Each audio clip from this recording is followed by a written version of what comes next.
नमस्कार दोस्तों। लक्ष्मी सूत्रम एस्ट्रो में आपका बहुत बहुत स्वागत है।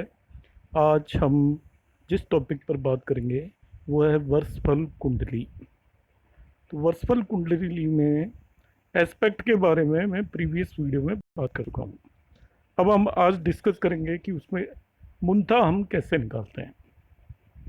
मुंता एक तरह की लग्न होती है और वर्षफल कुंडली में इसको निकालना बहुत ही इम्पोर्टेंट होता है। जब भी हम वर्षफल के बारे में बात करेंगे तो मुंता की पोजीशन कुंडली में हमें मालूम होनी चाहिए और उसके बेस पर हम प्रेडिक्शन देंगे।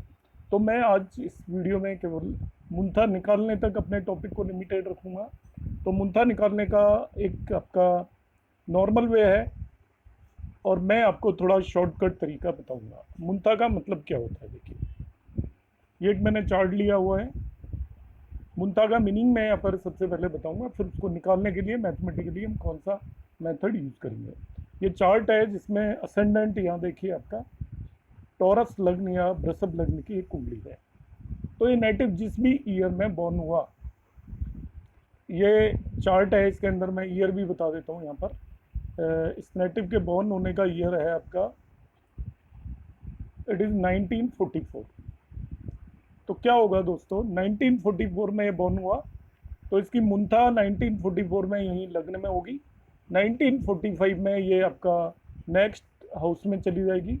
तो हर आफ्टर एवरी 1 ईयर, 1 साल के बाद वो फिर नेक्स्ट हाउस में चली जाएगी, फिर यहाँ पर आ जाएगी। इस तरीके से 12 ईयर के बाद मुंथा इस हाउस के अंदर होगी।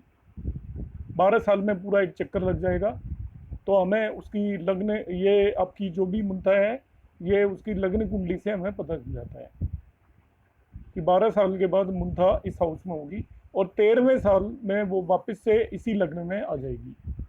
इस तरीके से 25th ईयर में भी वो इसी में आ जाएगी आपकी। फिर उससे 12 ईयर के बाद 37th ईयर में भी इसमें आएगी, 49th ईयर में भी इसमें आएगी। अभी सपोज आपको 58th ईयर में चाहिए, 58th ईयर में, तो 49th में यहाँ पे आएगी, 50th में हम यहाँ पे चले जाएंगे। तो इस पर्टिकुलर साइन के अंदर उसकी मुंथा होगी। तो मुंता जब भी नेटिव बॉर्न होता है उस ईयर में उसकी लग्न में होती है और नेक्स्ट ईयर में उससे नेक्स्ट हाउस में चली जाती है and so on. After every 13 year वो वापस से लग्न में लौट के आ जाती है। तो 13वें साल में, 27वें साल में, और इस तरीके से हम उसको कैलकुलेट करेंगे। 13th ईयर में वो यहाँ पे आएगी, इसके बाद वो आपका 5th ईयर में वापस से यहाँ पे आएगी। 13, 14, 15, 16, 17, 18, 19, 20, 21, 22, 23, 24 और 25th ईयर में, 37th ईयर में वापस से यहाँ पे आएगी एंड सो ऑन। हम मुंता को कैलकुलेट करते हैं। मगर यहाँ पर मैं जो तरीका बताऊँगा उसमें ऐसा कुछ भी नहीं करना है। ये तो मैंने मुंथा का मीनिंग बताया। अब जो मैं मेथड बताने वाला हूँ इस पर्टिकुलर केस में, तो आप इसकी डिटेल देख लीजिए। सबसे पहले तरीका क्या होगा मैं बिगिनिंग से आपको एक्सप्लेन करूँगा। सपोज आपको इस नेटिव की मुंथा कैलकुलेट करनी है 1984 की। नेटिव की मुंथा आपको निकालनी है 1984 और इसका बर्थ है 1944।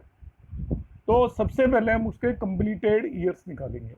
कंप्लीटेड ईयर्स निकालने का तरीका होता है, जिस भी ईयर में आपको मुंता निकालनी है उस ईयर में से उसका ईयर ऑफ बर्थ सब्ट्रैक्ट कर दें। 1984 में निकालनी थी, इसका बर्थ था 1944 में, तो इसकी 40 ईयर एज होगी। तो 40 ईयर एज होगी। अब डायरेक्टली मुंता निकालने का तरीका देखिए। 40 में इसकी लग्न को ऐड कर दीजिए। 40 ईयर एज है, 40 में इसकी लग्न 2 है, आपको लग्न ऐड कर दिया, ये आ गया 42। मैं डायरेक्ट मेथड बता रहा हूँ, आपको कोई भी ऑर्डर देखने की ज़रूरत नहीं है। 42 आ गया। अब इसे आप 12 से डिवाइड कर दें। 12 से डिवाइड करेंगे तो देखिए 36 तो कंप्लीट होगा और 6 रिमाइंडर बचेगा। तो 6 साइन में मुंथा होगी, वर्गो साइन में इसकी मुंथा होगी जब ये नेटिव 40 ईयर का हुआ है। और एक एग्जांपल से मैं बता देता हूँ। सपोज हम कंसीडर कर लेते हैं आपको 1984 की जगह इस नेटिव का बर्थ हुआ सपोज 1944 में ही है बर्थ। तो अब आप मुंता निकालना चाहते हो 2022 में कहाँ पे होगी।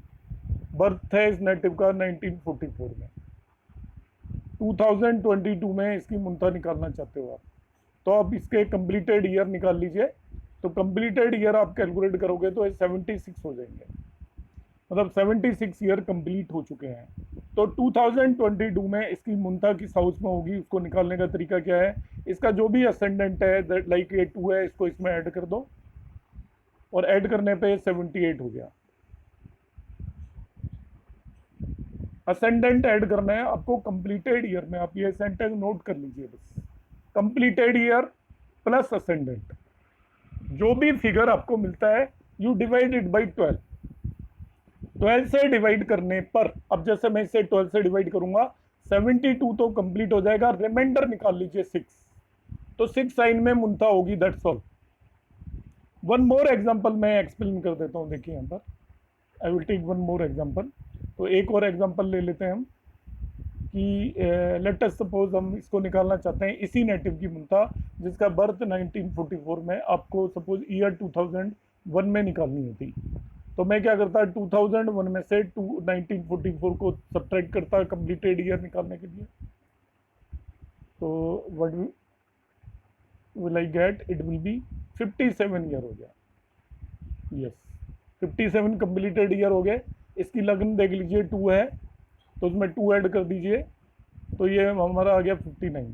लग्न ऐड कर देनी है कंप्लीटेड ईयर में, पहला स्टेप, जो भी आया फिगर उसको 12 से डिवाइड करें, तो 59 को 12 से डिवाइड करेंगे तो रिमाइंडर निकाल लीजिए, वो आएगा 11। तो 11 साइन में मुंता होगी। मुंता के लिए अब आपको ना काउंट कुछ भी काउंट करने की जरूरत नहीं है, इस साइन में मुंता होगी। तो आई होप आपको मुंता निकालने का मेरा ये तरीका समझ में आया होगा। फिर से मैं एंड में रिपीट कर रहा हूँ, ऑल्दो ज़्यादा रिपीटेशन हो गया है, तो मैं इन स्टेप्स को सिंपल लैंग्वेज में बता देता हूँ। आपको मुंता पता करनी है तो आपको उसकी और डिटेलिंग में जाने की जरूरत नहीं है, कैलकुलेशन का सिंपल सा तरीका है, उसके कंप्लीटेड ईयर निकालिए, उसमें उसका असेंडेंट जो भी साइन नंबर है असेंडेंट का उसे ऐड कर दीजिए और इसके बाद 12 से डिवाइड करिए, रिमाइंडर जो भी बचा वो मुंता का साइन होगा, उस साइन के अंदर मुंता होगी। आई होप आपको क्लियर हो गया होगा। यदि आपको कोई भी डाउट आता है तो आप कमेंट बॉक्स में कमेंट करिएगा। आपको कैसा लगा मेरा वीडियो, यदि लाइक हुआ आया हो तो आप लाइक और शेयर करें। धन्यवाद।